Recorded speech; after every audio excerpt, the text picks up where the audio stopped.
పట్ట, బిర్యానీ ఆకు, సాజీరా అండి.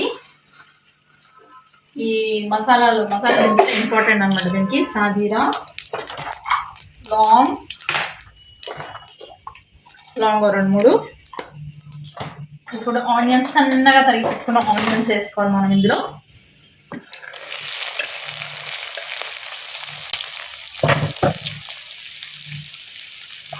ఇది అవ్వడానికి తొందరగా సాల్ట్, కలర్ కొద్దిగా చేంజ్ అయింది కదా, ఇందులో కరివేపాకు. నేను ఆల్రెడీ పచ్చిమిరపకాయలు 4-5 కట్ చేసి పెట్టుకున్నాను. పచ్చిమిర్చి, ఇదేంటంటే మనం ఇందులో చింతపులుసు వేస్తాం అనమాట. దాంట్లో ఈ పచ్చిమిరపకాయలు ఇలా కోసి వేస్తే చాలా బాగుంటుంది. ఒక చిన్న స్పూన్తో 2 స్పూన్స్ వేసుకుంటున్నాను నేను పసుపు. ఆయిల్లో ఆనియన్స్ బాగా వేగితే పచ్చివాసన పోతాయండి. వెల్లుల్లి పేస్ట్ యాడ్ చేస్తున్నాను. మీరు కావాలంటే వేసుకోండి, లేకపోతే స్కిప్ చేయండి. నేనైతే వేస్తున్నాను. ఈ కర్రీకి గ్రేవీ కర్రీ చేస్తున్నాను కదా, మసాలా ప్రిపేర్ చేసుకుంటున్నాను. కొద్దిగా కొబ్బరి, కాజూస్, ఒక 5-6 కాజూస్ అండి. కొబ్బరి ఒక చిన్న పచ్చ అండి. కొద్దిగా కొబ్బరి, కొంచెం కాజు. ఇందులోనే నేను కొద్దిగా కొత్తిమీర, కొద్దిగా పుదీనా, కొద్దిగానే వేస్తున్నాను చూడండి. అండ్ ఇందులో 2 టమాటోస్ వేసి మనం పేస్ట్ రెడీ చేసుకోవాలి. 2 టమాటాలు పేస్ట్ చేసుకోవాలి బాగా. పేస్ట్ రెడీ అయిపోయింది. ఆనియన్స్ బాగా కలర్ వచ్చాయి. ఆనియన్స్ బాగా ఫ్రై అయ్యాయి అన్నమాట. ఇలా చేయడం వల్ల కర్రీకి బాగా టేస్ట్. ఫ్రై ఆనియన్స్ వేస్తే ఎంత టేస్ట్ వస్తుందో అంత టేస్ట్ వస్తుంది. మనం కొత్తిమీర, పుదీనా రుబ్బి వేసాం కదా, దానివల్ల కలర్ మంచి కలర్ వచ్చిందండి కర్రీ. చూడండి, కర్రీకి భలే కలర్ వచ్చింది. ఇందులో పుదీనా, కొత్తిమీర పేస్ట్ చేయడం వల్ల ఈ కలర్ వచ్చింది. దీంట్లో ఇంకా కారం వేయలేదు, నేను ఇప్పుడు వేస్తాను. ఎంత కారం వేయాలండి? నేను కారం పొడి కొంచెం ఎక్కువనే వేస్తాను. 4 స్పూన్స్ వేసాను. ఇందులో మనం కొంచెం వాటర్ యాడ్ చేసి కొద్దిగా మగ్గనిద్దాము. ఒక 5 మినిట్స్ చాలండి వాటర్. చింతపులుసు వేస్తాను నేను, అందుకనే. మంచి గ్రేవీ కర్రీ, ఆ గ్రేవీకి మంచి టెక్స్చర్ రావాలని వేస్తున్నాను. చూస్తుంటే మీకు అర్థమైంది కదా, కలర్ఫుల్గా సూపర్గా ఉంది. సాల్ట్ వేసానండి ఆల్రెడీ, కాకపోతే సరిపోయేంత వేసేస్తున్నాను. చిక్కగా పిసుకున్న చింతపులుసు వేస్తున్నాను అండి. చింతపండు రసం చిక్కగా పిసికి, గుజ్జు వేయాలి ఓన్లీ.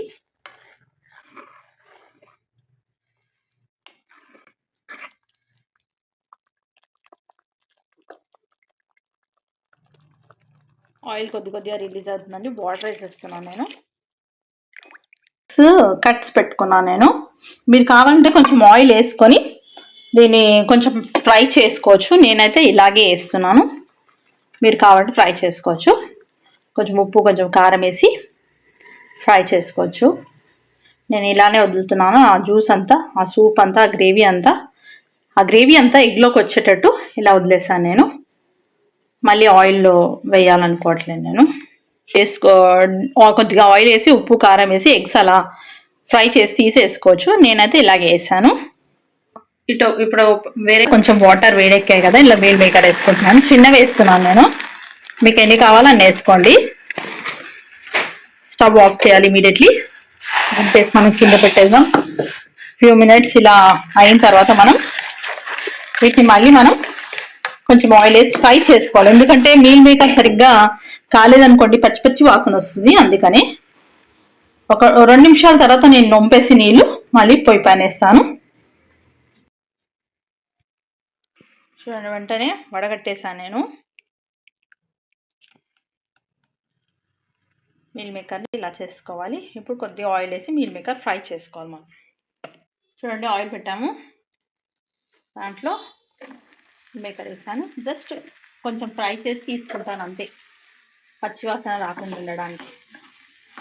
ఆయిల్లో కొంచెం ఫ్రై చేస్తే వాసన రాదు కదండి. వాటర్లో మనము ఉప్పు వేసాము. కొద్దిగా ఉప్పు మళ్ళీ కొంచెం స్ప్రింకిల్ చేసుకోండి పైకించి. కొద్దిగా ఉప్పు స్ప్రింకిల్ చేసుకోండి, దీన్ని పట్టేటట్టు సరిపోతుంది. ఇవి అతుక్కుంటాయండి, అది ప్రాబ్లం. ఫ్రై చేసుకుంటే అతుక్కుంటుంటుంది. సరిపోయేంత కలుపుకొని స్విచ్ ఆఫ్ చేస్తున్నాను గ్యాస్. రన్ చేయాలి మనం. చూడండి రెడీ అయింది. ఇది కర్రీ ప్రిపేర్ అవుతుంది కదా అని ఇందులోకి వదులుతాను. అవి వేయగానే ఏంటంటే గ్రేవీ మొత్తం పట్టేస్తుంది, తీసేసుకుంటుంది గ్రేవీ అంతా పీసెస్లోకి, సోయా మీల్ మేకర్లోకి. కర్రీ చాలా బాగుంటుందండి. చేస్తే ఏంటంటే మనకి డిఫరెంట్గా ఉంటుంది కర్రీ, టేస్ట్ బాగుంటుంది. అందుకే వెజిటేరియన్స్కి మీల్ మేకర్ అండి.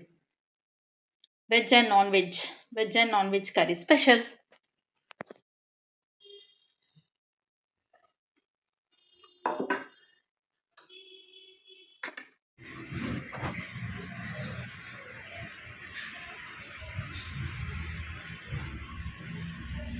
ఆహా ఏమి రుచి అంటారండి తిని మీరైతే. ఆహా ఏమి రుచి రుచి.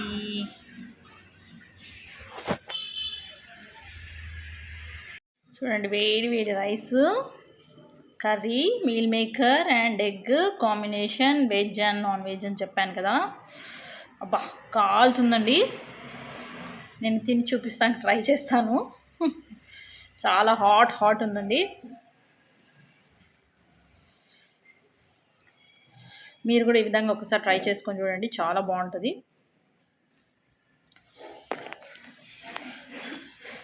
ఎగ్ కాలుతుంది, చాలా వేడిగా ఉందండి ఎగ్. నాకు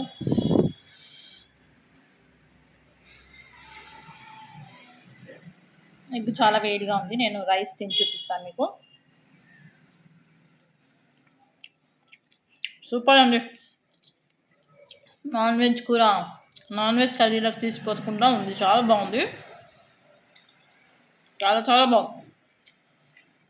మీల్ మేకర్ మరీ మెత్తగా కాలేదు, క్రంచీ ఉంది. మనం కొంచెం ఫ్రై చేసాం కదా, అలా అవసరం ఉందండి.